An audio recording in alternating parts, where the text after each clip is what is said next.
오늘 말씀은 한 여인이 예수님께 향유를 붓는 내용입니다.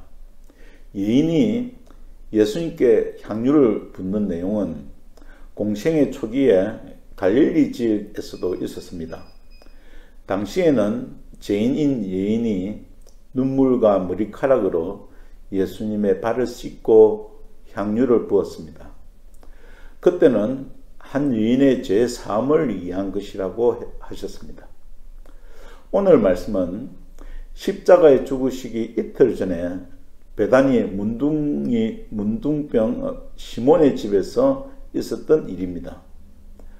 마태복음과 마가복음과 요한복음에서 기록되어 있는데 예수님께서 여인의 행동은 예수님의 죽으심을 위한 것이라고 말씀하셨습니다.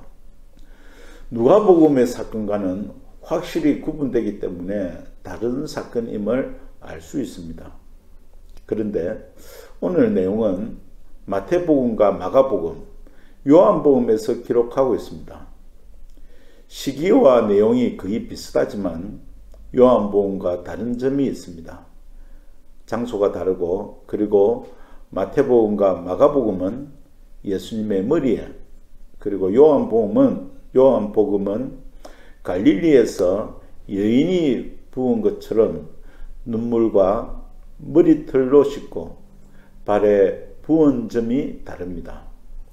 그래서 두 사건으로 보기도 합니다. 그러면 향유를 부은 여인은 모두 세 사람이 되는 것이지요. 그러나 세복음서의 내용이 동일한 사건이라는 뚜렷한 정황도 있습니다. 먼저 예수님께서 여인의 행동이 예수님의 장사를 위한 것이라고 하셨습니다.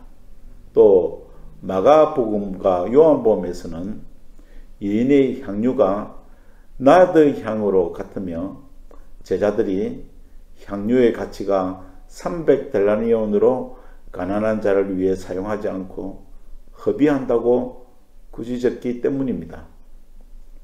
다만 장소가 마태복음과 마가복음에서는 베다니 문둥이 시몬의 집인데 요한복음은 거기서의 표현이 마리아의 집처럼 여겨집니다.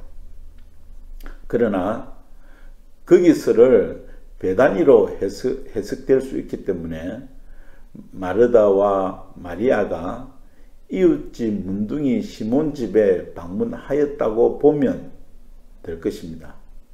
그래도 같은 사건인지 다른 사건인지 정확히 알 수 없습니다.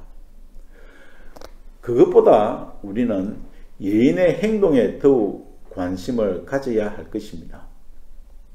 여인은 예수님께서 얼마 뒤에 죽으실 것을 알고 향유를 부은 것은 아니라고 봅니다.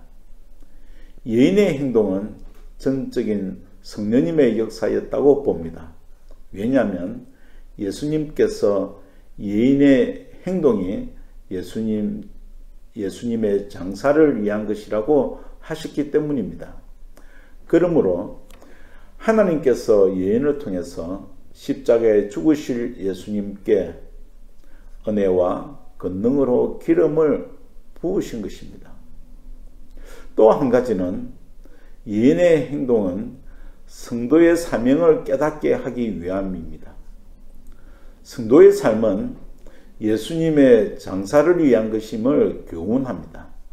여인은 자신이 알든 모르든 그의 행동은 예수님의 장사를 위한 것이었습니다. 여인은 자기의 가장 귀중한 향유를 드렸습니다. 성도는 여인과 같이 자신의 가장 귀중한 것을 드리는 삶을 살아야 합니다. 향유는 제선의 의미보다도 마태복음 6장 33절의 3일 것입니다.